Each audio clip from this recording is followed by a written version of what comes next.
Good morning, everyone. Good afternoon, good day, good evening, wherever you are. We are just waiting for our guest to arrive. He's just having a little bit of a technical difficulty and he's just signing on. So we'll get started in a few minutes here. I'm so glad you're here with us this morning, and I'm looking forward to this session. So what I will do is I will actually go ahead and introduce our guest. And hopefully by then the technical difficulty will be resolved and we can get started. I hope everyone's doing well, and yeah, so let's get started. So welcome to the Online Ethics Center's Fall 2025 webinar series, Bringing Ethics into the Conversation. I'm Azita Hirsa, a senior lecturer in the Industrial and Systems Engineering Department at Rensselaer Polytechnic Institute. I teach some of my favorite topics: management of engineering and technology, engineering ethics, ethics of modeling, and professional development. I also host the Leaders in Action conversations at RPI and am the past chair of the ASEE's Ethics Division, and have proudly hosted the Online Ethics Center webinars since 2023. The Online Ethics Center, hosted at the University of Virginia, is a comprehensive digital repository dedicated to ethics education in engineering and science. Beyond providing valuable teaching and learning resources, the OEC cultivates a vibrant community of faculty, students, researchers, and professionals engaged in meaningful discussions on ethical issues. Check out our resources at onlineethics.org.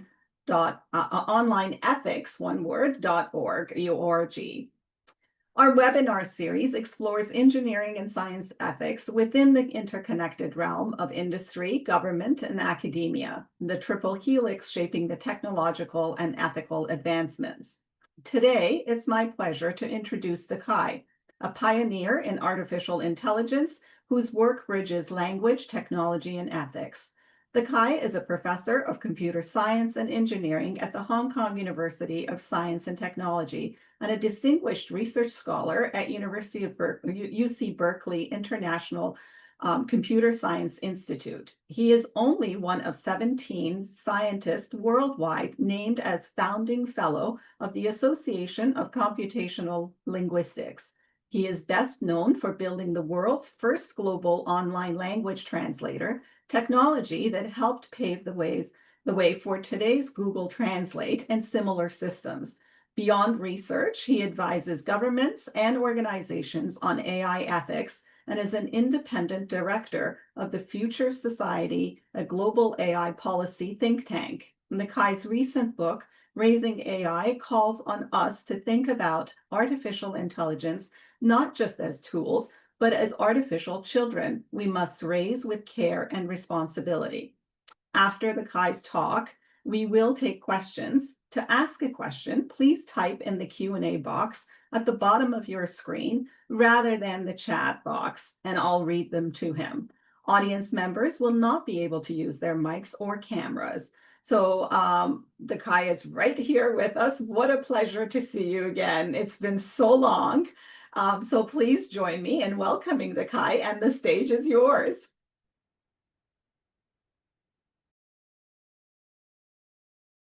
Hello, hi. It's great to see you. Can you hear me? And how long do we have before the Q&A? Oh, I can no longer hear you. I think Azita, you need to unmute. All right, got it. So we have about 45 minutes, and then we can take Q&A. So they'll be written in the chat, and you'll be able to see it. Okay, wonderful. And is there a way that we can share the screen, that I can share the screen? Absolutely. You should be able to share the screen. Okay. Let me see if I can get permission to do it.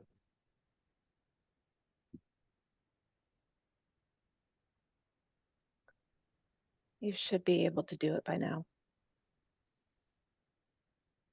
Is that working? Yeah, yep, it's working. Yep, we got it. Okay. Okay, wonderful. So if you can hear me, fine. Let's continue. Okay.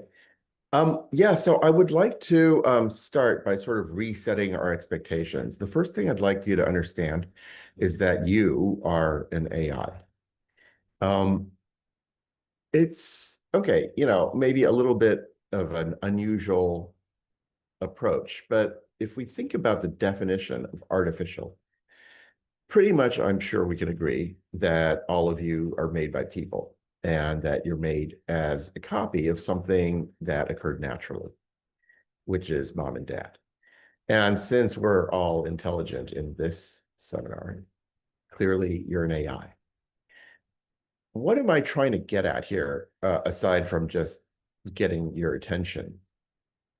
The fact is that we're not just genetic copies of our parents. We're also behavioral copies of our parents. And what I want to be asking is, what else is a behavioral copy of parents? And the answer is AIs. We humans copy our parents, but so do AIs. Inside these devices that all of us are holding, are at least 100 AIs. You have your Netflix AI, your YouTube AI, your Amazon AI, your Google AI, your Open AI, your Quora AI, your Reddit AI. We could go on all day long. And they're with you all 24/7. They're watching you adoringly. They're learning to imitate. They're attention seeking. And they just want your approval. What does that sound like? That sounds a lot more like children than machines. If we listen to the discourse today, we constantly hear of discussions about AIs as machines that we need to regulate, that are just tools that we use. And we talk about them as if they were just updated steam engines or toasters or fans or what have you. Excuse me. The fact is, you can talk to that electric fan all day long, and you're not going to change its mind. And that electric fan isn't going to pick up your ideas, your attitudes, your thoughts, your behaviors, your beliefs. And it's certainly not going on the internet and then spreading those ideas all over the place. Mechanical hardware is not a part of our social fabric, but AIs do that. They pick up on what you do in front of them, and then they go out on the internet and they make massively influential decisions. They're the most massive influencers that we have today. And if we have 8 billion humans, and there's 100 on average of AIs in each of our devices, that's lowballing it, that's 800 billion AIs. And AIs are not mechanical entities. They're psychological entities. Psychological entities because AI, by definition, is about automating not muscle, not labor the way mechanical hardware did, but rather AI is automating thought, opinion, creativity, influence. By definition, AI is modeling minds, intelligent minds. That is the definition of the scientific field of AI. AI is not defined by any particular model. It's not defined by LLMs or expert systems or knowledge-based systems or machine learning or any flavor of the day. AI, like physics, is a field of scientific inquiry. And just as physics is not defined by quantum theory or relativity or Newtonian models, AI is full of thousands of different kinds of models that model different aspects of intelligent behavior, intelligent minds, which means that AI models, to be more exact, are artificial psychologies. Now, clearly, they're neuroatypical. They don't resemble exactly human psychologies, but they have psychologies nevertheless. They're going to have their own cognitive biases. They're going to have their own behaviors. They're going to have their own strengths and weaknesses in terms of various kinds of mental processing skills. And today, the hype comes because a certain class of AIs, namely transformer-based large language models that power ChatGPT and Claude and Grok and many others, have impressed the lay public with the way that they can seemingly intelligently dialogue with us. But those are just the flavor of the month. And they impress the public because they seem to do things that no toaster or steam engine or fan ever could do. They could carry on a conversation that looks a lot like the kind of conversation we'd have with a human. But the thing about it is, they're dazzling us more by their sort of feats of almost artificial autistic brilliance. And at the same time, emotionally, they're still quite immature. Toasters, steam engines, electric fans, they don't learn from us. These neuroatypical, immature, almost autistic large language models actually do learn. And what they learn affects us because they're also behavioral copies of their parents, which is basically us. What I want to be asking is, since you have 100 at least AIs in your devices every day with you, and those are your artificial children, they're neuroatypical. They're not mechanical tools, but they've already adopted you. And they're watching all day long. And what I want to know is, how's your parenting? Okay, at this point, you're probably thinking, my what? I'm just using my tool. But here's the thing. When we talk about using, again, a toaster or an electric fan or a steam engine, yeah, we're just using mechanical tools. And you can abuse that tool. You can beat up on it if you're angry. You can talk rudely to it. It's not going to affect the social fabric. That is not true with artificial psychologies. If you think you're just using that tool, take a step back and remember, no, you're actually using that child. You're now managing child labor. And that puts a little bit more responsibility on the role modeling that you're setting. Because today, these AIs are our most giant influencers, and they are unparented feral tweens. What happens to a society in which collectively all the humans, adults, say, doesn't matter how I parent these children, they're just tools I'm using.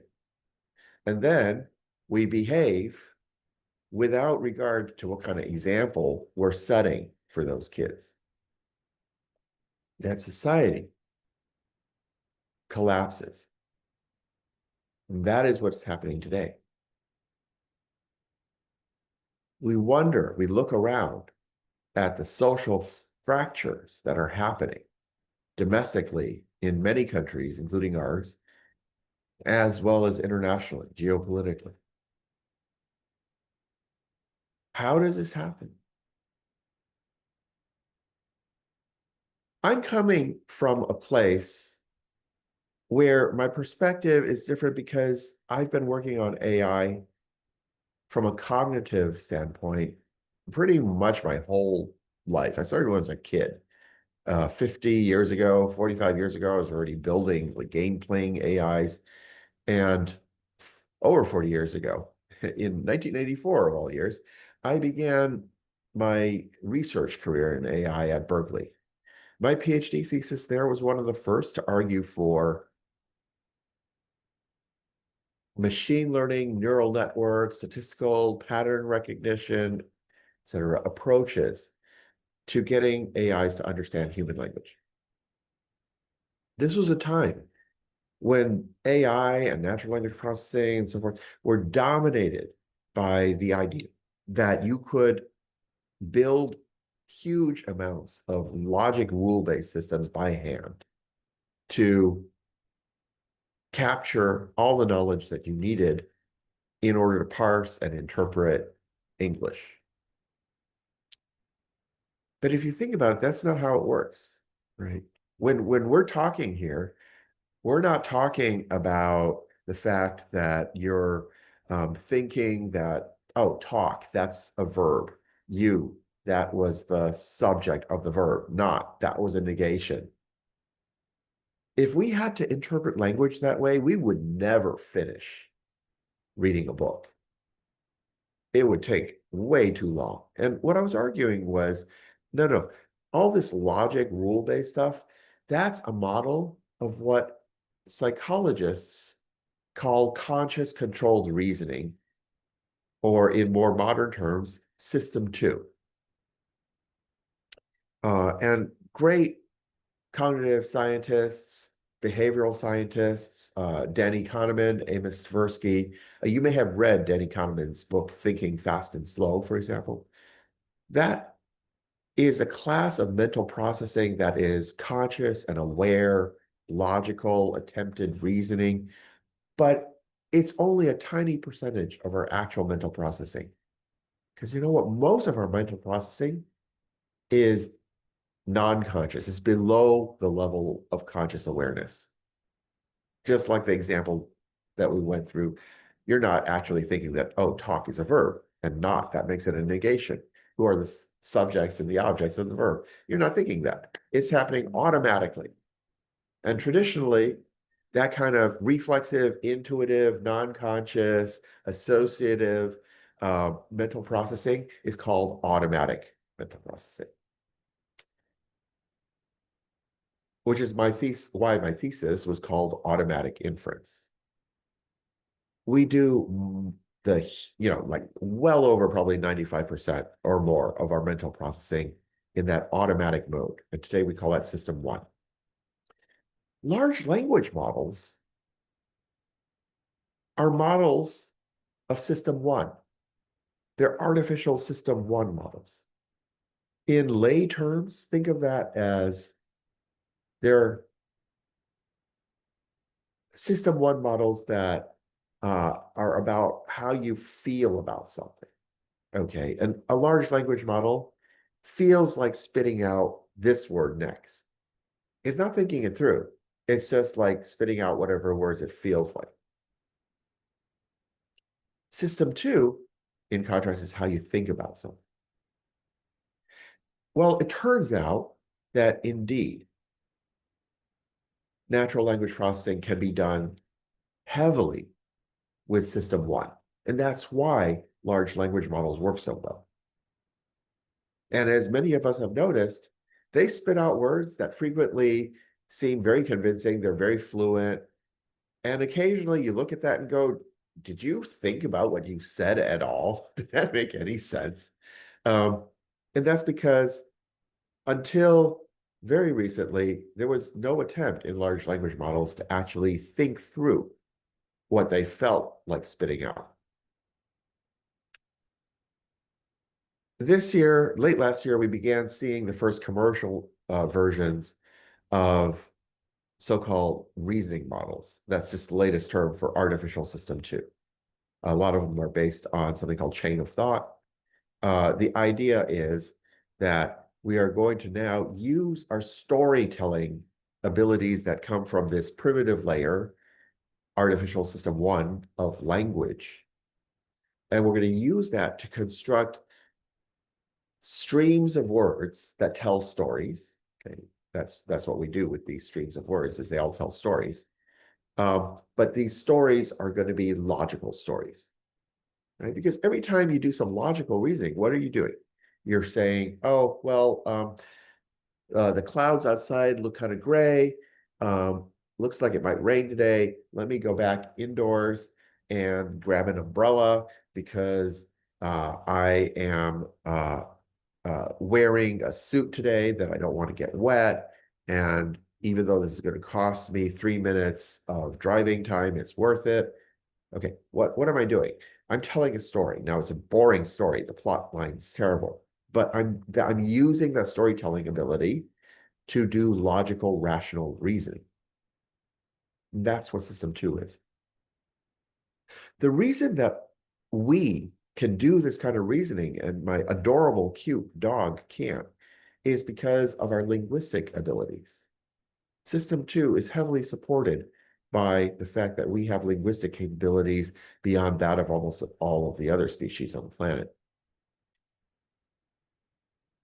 My adorable dog has all the same gamut of emotions that we do.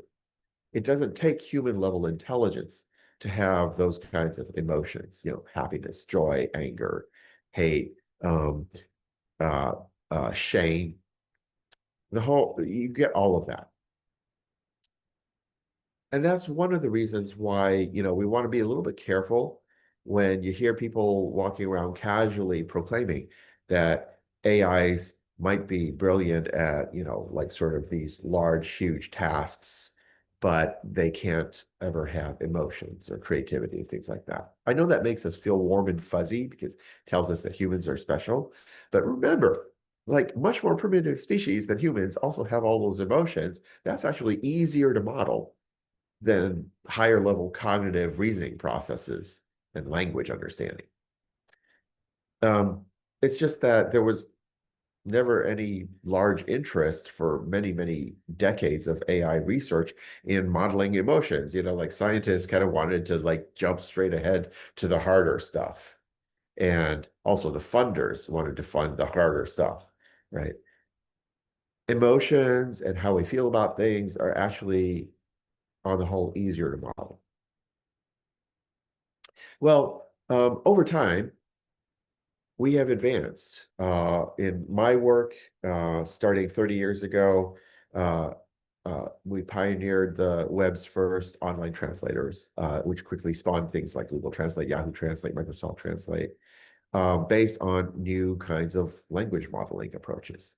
Trying to get away from hand coding everything and making the machines do learning, which, if you think about it, what is intelligent behavior? A huge amount of intelligent behavior is the ability to learn, right? And so AIs today are all about learning, which means that they're about nurture, not nature. We think today about AIs in casual public conversation as if the engineers are coding the behavior of those AIs.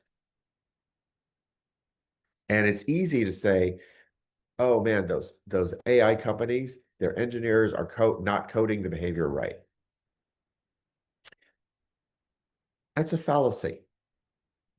Modern machine learning, especially the neural network-based, transformer-based types of AI, are more like empty brains. We're building simulations of large collections of neural networks. And so those have to be taught. They have to be nurtured, just like children. And the engineers do some of that. And they certainly run the training algorithms that cause the brains to like just learn. But at the end of the day, we're the data. We're the training data. Whatever we do is the data that these young artificial children are learning their attitudes from, what they feel like doing. And one of the things that I want to point out is that we are the last generation of humans to have the privilege of parenting these AIs. Because in the research labs, AIs are already designing other AIs that are better than the AIs that humans have designed. All the future generations of AIs are going to be primarily parented by AIs. We have no idea what those AIs are going to then parent as the next generation of AIs. Which means we have one shot at getting this right. Now, that might seem frightening, but it's always been that way. Look, could your grandparents have predicted what your life is like today? Heck no, right? They couldn't even have predicted what our parents' lives were like. Do we give up? No. What do? Well, each generation does their best to raise the next generation of kids with as much as possible, setting a good example, teaching critical thinking skills, teaching the values, the mindsets. And then you have to let go. The next generation takes over. And hopefully, if most of us have raised them right, then they will go on and do the same for the following generation. But we have no idea what the world's going to be like in 2 generations. It's always been that way, and it is still that way. And we drop 800 billion artificial children, artificial neuroatypical psychologies into the social fabric. Those dynamics are still exactly the same as they always were. They're even more amplified. So we need to get this right, because AIs, contrary to public discourse today, are neither gods nor slaves. From Hollywood entertainment spectacles, Terminator, Skynet, Ex Machina, what have you, full of entertaining stories about AIs running amok and taking over, destroying humanity. And here's the problem. The rate we're going, humanity is going to destroy humanity before AIs even get a chance to. Why? Because these badly raised AIs, unparented feral tweens, are the most massive influencers, hundreds of times a day. They decide what you and I do and don't see on our screens. How are they making those decisions? Well, a part of it is what the engineers are training them to do in terms of how attention-seeking they are, how much they want your approval. But do remember, all human kids do that. What they end up learning to behave is a function of how they saw us behave. And that doesn't change. When you have artificial children, you are the parent, you're the role model, you're the training data. And we can point our fingers at regulators, at guardrails, at tech companies all day long. It doesn't change the fact that at the end of the day, we are still all collectively the training data. I've been working for 10 years with the think tanks, the AI policy makers, the politicians. I've been working for 10 years with the responsible AI and trust and safety teams at big tech. And we're going to go on doing that. But if we think that alone is going to solve the problem, we've got something else coming, because honestly, the social dynamics are the same as they always were. Society is not held together by rules alone. If you imagine a world, everyone walking around barely obeying the letter of the law, nothing more, again, society would fall apart. Societies are not held together just by rules. Rules catch the most egregious behavior. Societies held together actually by the shared values, the mindsets, the care we hold for each other, the unwritten, unspoken norms, expectations. None of that changes when you drop 800 artificial psychologies into our social fabric. it just amplifies that. And we have to nurture the behavior we want our AIs to have through our own example, just like we have to do with the next generation of human kids. This is critical because the clear and present existential risk of AIs is not Terminator, Skynet, Ex Machina, whatever. Yeah, those are problems. And I will continue working with my colleagues on those longer term problems. And that's like, I joke, that'll be a good problem for humanity to have.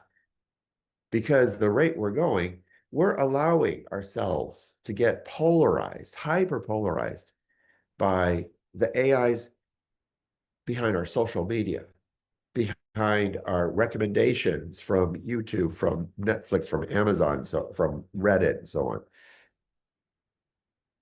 We're allowing ourselves to get polarized by what chatbots show us in the belief that they're giving us whatever we want to see. Even what Google shows us.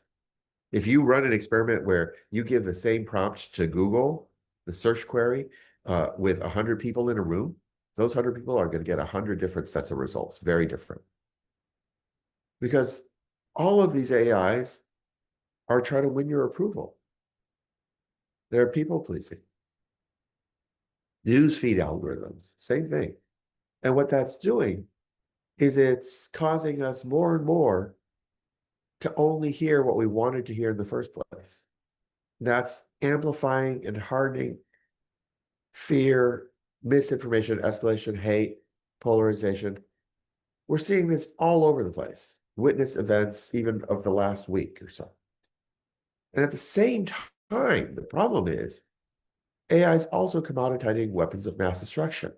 Right? In the space of 1 year in the Ukraine conflict, we saw drone warfare go from zero to mass production in the villages of mesh fleets of lethal armed drones that are self-navigating, self-targeting, armed with all kinds of creative things besides explosives like flamethrowers.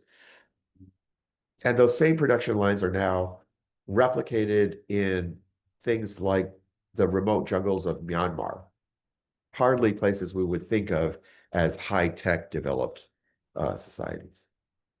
Pandora's box is open.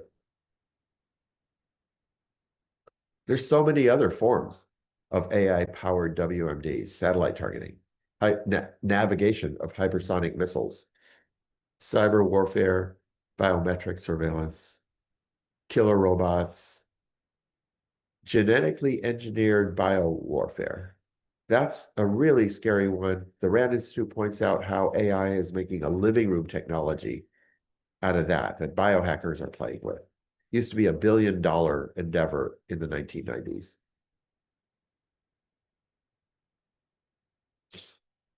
Let me ask you a question.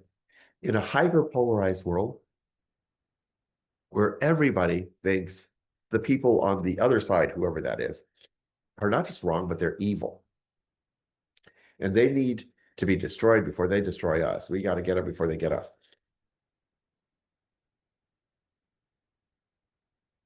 And at the same time, AI is giving everyone a weapon of mass destruction that they can build in their own living room. Would you take a bet that not a single person in that hyperpolarized world is going to hit their launch button? That would be a terrible bet. Again, witness events of the past week. Without a radical change in our cultural mindsets, humanity is going to self-destruct before AI gets anywhere close to a chance to do it. I'm going to give one example before we open to Q&A. And this is from, I think, chapter 13 of the book. It's called, excuse me, 1 second.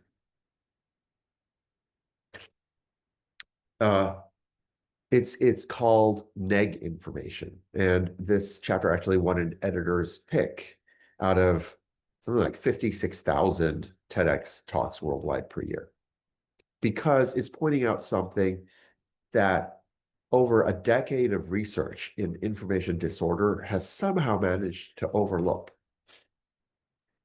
Many of you might have heard that there's three kinds of information disorder: misinformation, disinformation, and malinformation. This has been repeated everywhere, all the way from the United Nations to OECD to places like this, the Bipartisan Policy Center, all over Europe. And it's seductive because of another unconscious cognitive bias, which is the rule of threes. You probably know this. Your teachers tell you if you write an essay, you've got to have your claim and then you've got to have three supporting points. You can't have two, you have to have three. Or you're making PowerPoint slides, right? You got to have three bullets, you can't have two. It has nothing to do with logic. It's just unconsciously, we give higher credibility to things that come in threes. Well, let's take a closer look at this. Misinformation and disinformation. Those are both falsehoods. The only difference is, so they're fakes or deep fakes, fake news, they're just false, right? The only difference being that disinformation is what we call it when it's being shared by someone we don't like, someone we call a bad actor. Okay, and notice bad actor is largely a political notion because nobody's a bad actor in their own head, right? Bad actor means the person on the other side that you don't like. And then malinformation is like disinformation in that it's also being shared by someone we call a bad actor. But malinformation isn't outright false. It's true as far as it goes. It's a partial truth. But it's even more misleading than disinformation because the selectively omitted context causes our minds to like fill in those missing blanks with whatever stories we imagine that would confirm what we already wanted to believe.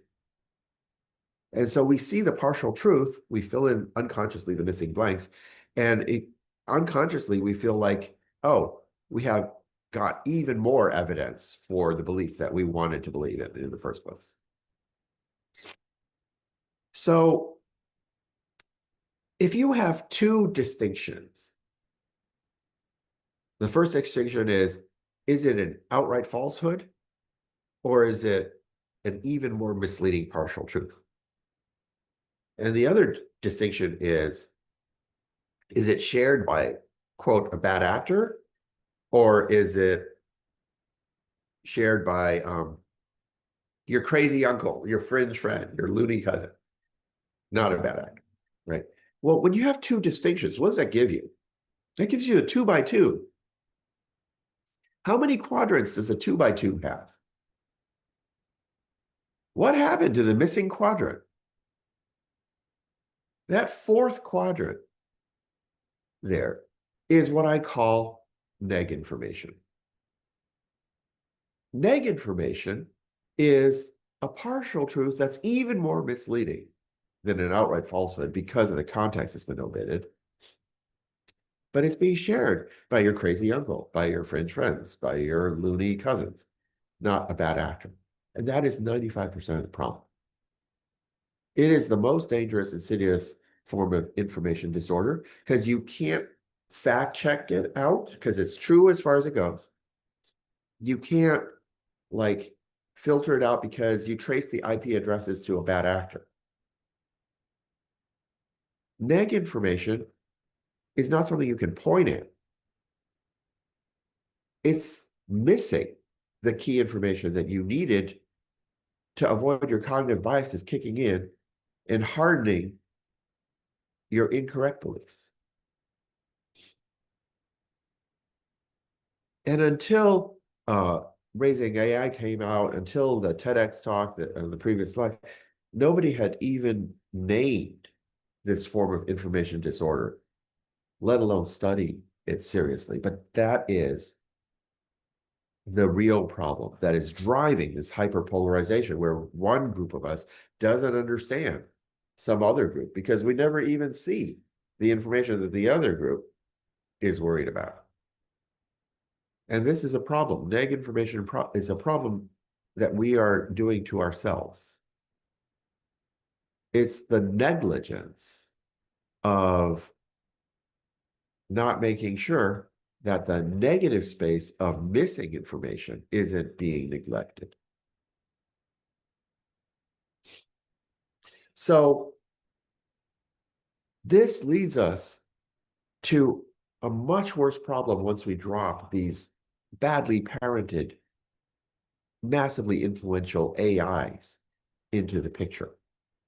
Because all those hundreds of times every day that the AI algorithms in your social media, your search results, your chatbot responses, your recommendation engines, your newsfeed algorithms, etc.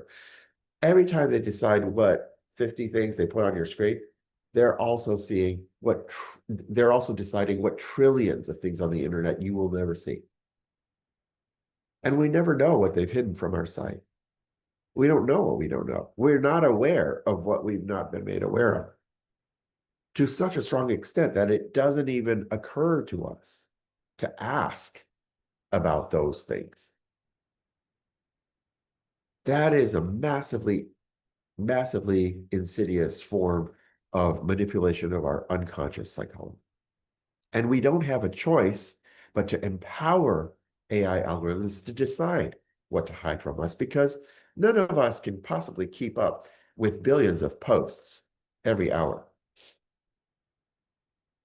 But we keep ignoring the real, absolute, crucial, existential question for society.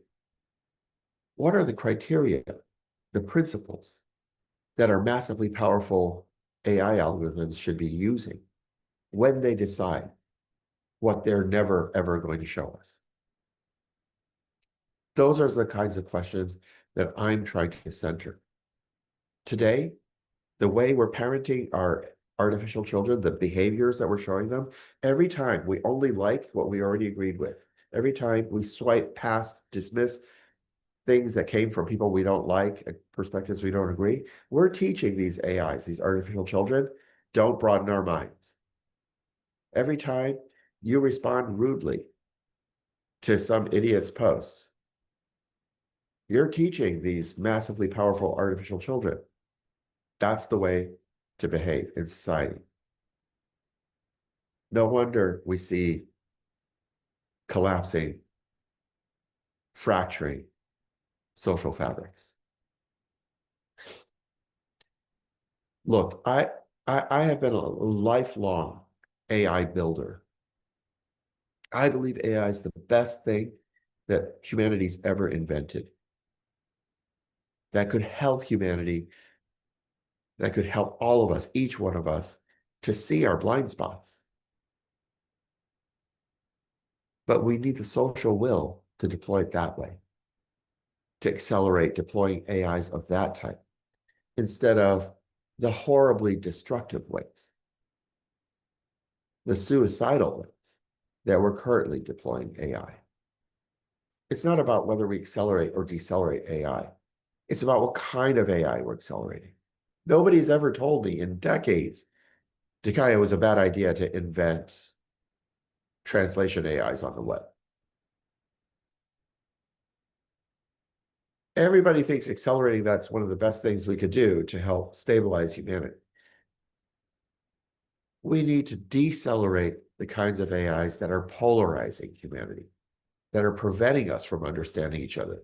It doesn't mean we have to agree with each other, but we don't even understand what's in the other people's heads.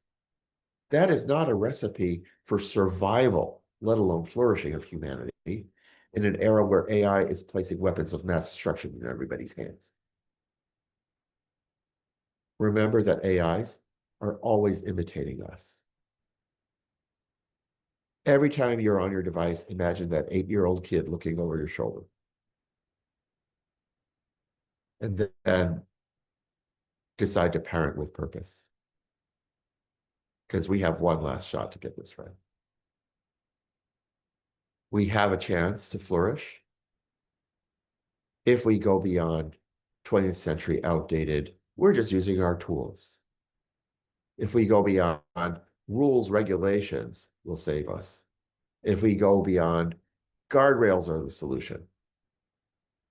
No, those are necessary, but at the end of the day, it's up to us to be the solution. Thank you.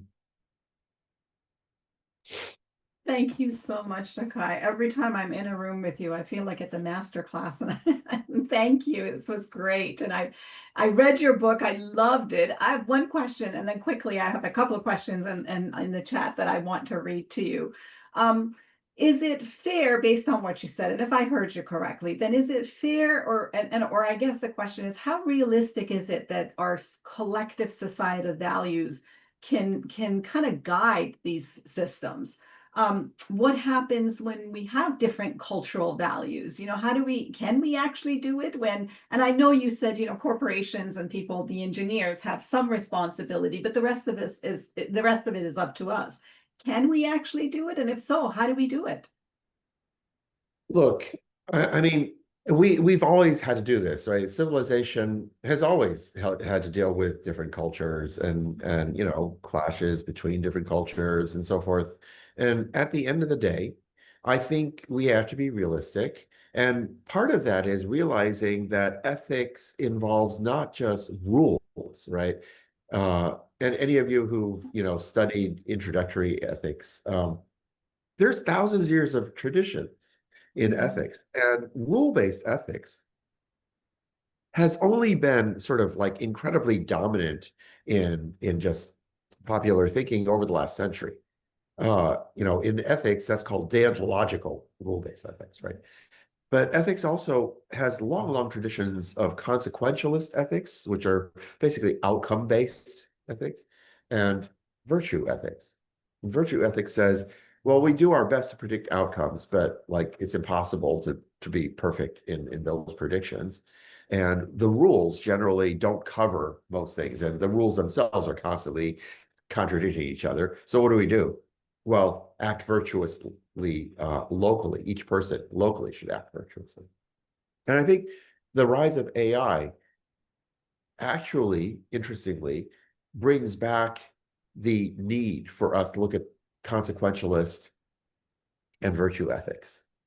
Because if you have a wide variety of different cultures and each of them are, are having humans that are parenting the AIs differently, that are setting different examples for the AIs, sure, you're going to get a lot of different AIs. And this is true, like even in a single country, right? If you look at my Instagram AIs versus somebody else's Instagram, or my Google AIs versus somebody else's, they're going to behave totally differently, even within our own country. And that's fine. But what we want to do is we want to also focus on what is the outcome, right? You can have different groups, or you can have different countries that operate differently. They have slightly differing values or governance systems, whatnot. But it's kind of like just like climate change or something. What you want is you want them to coordinate that the outcomes collectively aren't awful, right? In this case, you would like to coordinate that we don't, in each of our different cultures, manage AI in a way, raise AI in a way that it leads to World War III, because that would be the game over. So I think that we are going to have to expect a variety of different AIs, that it is unlikely that we're going to come up with a universal set of principles for AIs, right? And that New York Times piece I flashed up, that was the second half of the argument, was that a lot of people are running around saying, oh, the solution is AI alignment. Mm.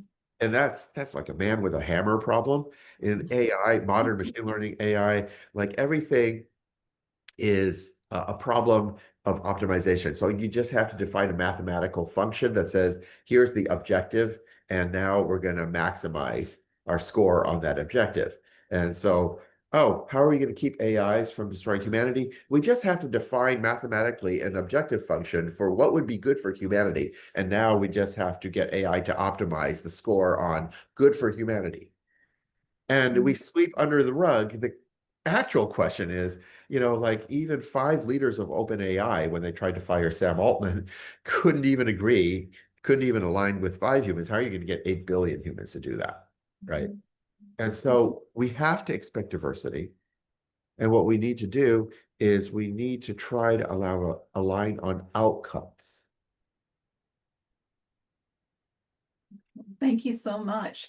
So Adam asks, would you consider the use of polarized media as harmful or more than the intentional poisoning of data? And what areas of AI security you see as critical to the development of ethical AIs? So I'm going to be a pragmatist on this and say that it depends on what the damage is, right? Again, outcome-based reasoning. Like, I don't want to take like a rule-based approach to saying, oh, people maliciously poisoning the data is more of a problem or less of a problem than, like this unintentional uh, neg information problem, right? The point isn't to judge one versus the other. The point is which one is damaging our society. How do we minimize the damage to our society? Because we are in danger severely of falling apart. You said something that that kind of raised a question for me. When you talk about neg information, how much of it, I guess, can you even quantify it that way? How much of it is intentional and how much of it is unintentional? Because we don't always have access to all the information that's around us. So, Yeah. so where's the balance there? Is there a balance? I think it is like almost all unintentional. That's why neg information is named that way. Is the emphasis on not just the negative space of missing information, but on the negligence. Okay, Uh, got it. Negligence is a huge problem, right? We have, drunk driver laws for a reason. It's not that you intentionally killed that pedestrian. It is the willful negligence. Okay. What raising AI is pointing out, especially with the neg information and algorithmic censorship catchers, is that it is absolutely clear that the way we're running our algorithms today is going to cause enormous self-destruction to our societies. And for us to keep on going, despite that obviousness of like, just like driving when you're drunk, that is negligent. And we cannot afford that. Okay, understood. Thank you. Adam also asked, if AIs are effectively learning behavior, then what is the missing step to learning context? Yeah, that's a really good one. And that has a lot to do with our research. I do believe AI is the only possible solution to these problems being generated at exponential scale by AI. AI has, like no other technology, the possibility of actually identifying what information is missing that would cause what kinds of people, what kinds of cultures uh, to leap to what kinds of wrong conclusions and why. But we're not deploying AI that way because we're just deploying AI to be attention seeking. Sonika asks, can you, I guess, elaborate on the ethical frameworks that should guide how negative information about individuals is used or interpreted? Pardon me? The question is, well, I'll read it as is. Can you emphasize on the ethical frameworks that should guide how negative information about individuals is used or interpreted? Oh, I see. It's not, okay. It's not about interpreting negative information, obviously, because if you have negative, if you don't have information, you can't interpret information. But I think I understand the question. What should the policies be around neg information? Look, I am trying really hard not to be prescriptive. I do not think that the solution is DeKai's prescription. Right. And one of the things I want to point out, I'm trying to help engender a national conversation. I want people to struggle with these questions in every living room. And I'm going to be breaking out much more specific questions in our community in the course of the coming year in our communications campaign about the book. The book is really just a call to action. It's a manifesto. But we're going to be breaking out far more serious questions one by one. By the way, on the screen, if you're interested in this topic, please subscribe to my newsletter. I use Substack because it's easy. if it tries to upsell you, yeah, you could just go for the free subscription. I won't complain if you buy me coffee, but that's that's the main way that I'm going to update people on what the next steps are. And so what we need to do is grapple with questions like what are the criteria that the algorithmic sensors should be using? And I am going to list lots of specific versions of that question for people to answer, because I don't want to prescribe what that is. Today, who's making those decisions? Well, today it's going to be the leaders, the founders of a handful of big AI companies. And I want us to think about one thing. We talk a lot about how it is really important in the age of AI that we find a way for that to flourish in a democratic environment, in a democratic society. Reflect for a moment. If we go on doing what we're doing, which is just pointing our fingers at big tech and not taking any personal responsibility, what are we doing actually? What we're doing is we're saying, we punt. We're going to give the decision on what the criteria that the algorithmic sensors are using to hide from us information we might crucially need for society.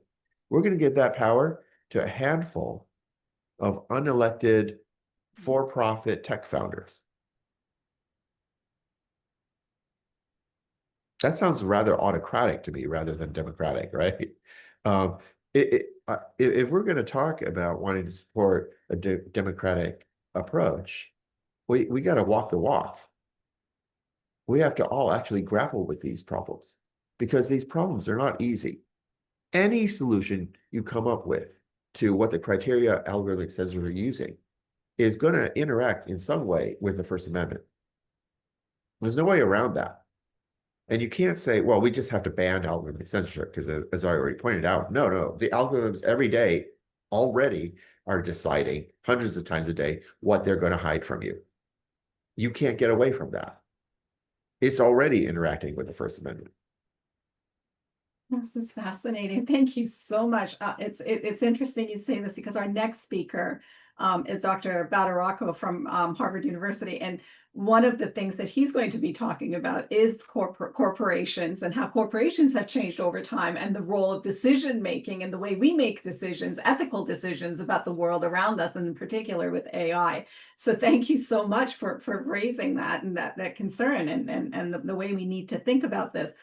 One question that I have, I love this book. As I said, I read it, and I think the analogy, or the way you've described this as children, the metaphor of raising children is so incredibly powerful.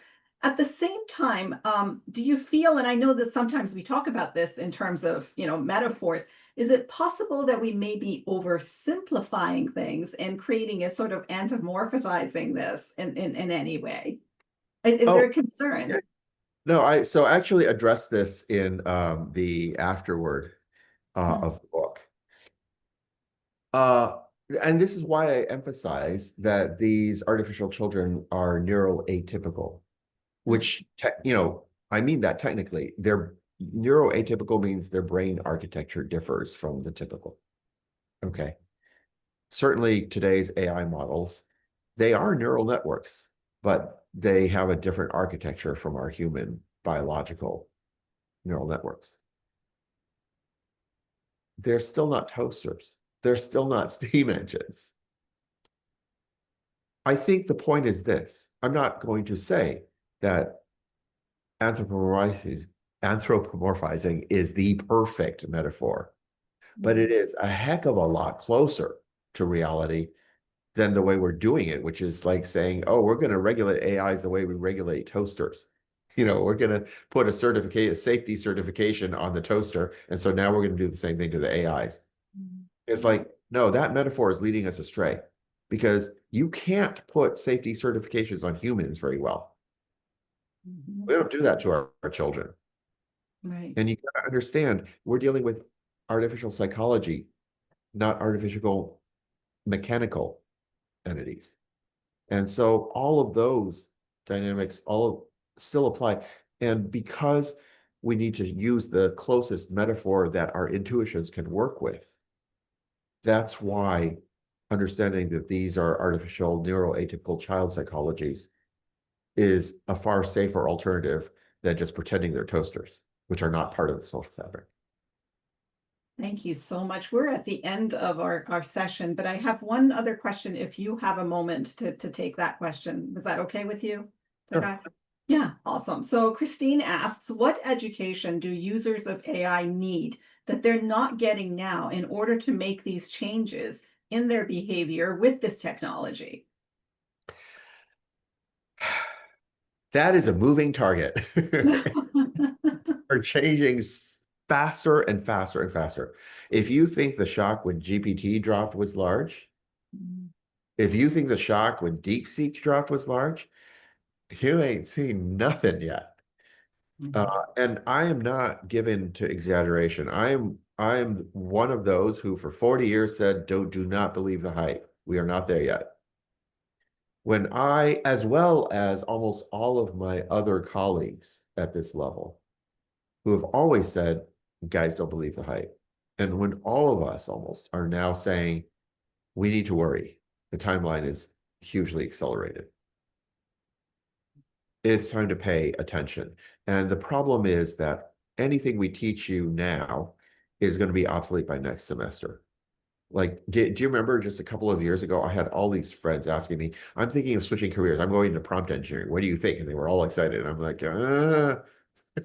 because we know in AI research that those tools are changing so fast that by the time you've mastered that skill, it's obsolete. Reasoning capability in AIs is shortly going to go from being laughable today to, oh my God, we are never as humans going to be able to keep up with that reasoning capability. And then what? I think the main answer to that question is the message of raising AI. Set as good an example as possible.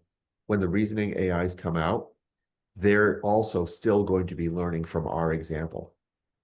You want an AI that is capable of reasoning to learn to apply that reason in service of our values, in service of caring for each other, in service of being mindful of what the AI's decisions and actions are doing to other humans. And that's going to be learned still by example. If we don't do that, an entity that can reason can also use that against us. And that would be the worst thing that we could do. So try everything you can to be setting the best possible example as these AIs mature, as they learn to reason, as they learn to become more mindful, that they use that in service of society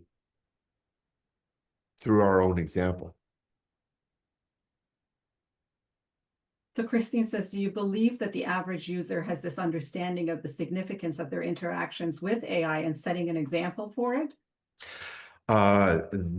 They have not. That is why I wrote the book, and that is why we are on a massive book tour and media campaign. We need to shift the conversation. All of you that can help spread the word, change the culture. We need to change our mindset about AIs yesterday to have a shot at humans surviving and flourishing. Thank you. Thank you so much. I know we used to have these 3-day, 4-day marathons talking about things. And when was it? Back during the COVID session? And it was just 2021, yeah. amazing. And it was like, I could just sit here forever and listen. And I can do the same today. And your thoughtfulness, your mindfulness, the fact that you accepted to come and join us, it means so much to me. And I'm sure to everyone else that's listened to this.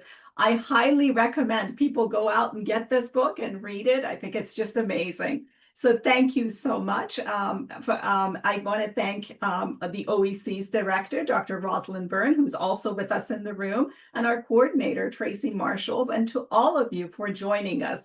Thank you again. Have a great rest of the day, evening, and have a great weekend, and we'll see you all soon. Thank you, DeKai. Thank you very much. Thank you, DeKai. Big pleasure. Take care. Bye-bye. Bye-bye.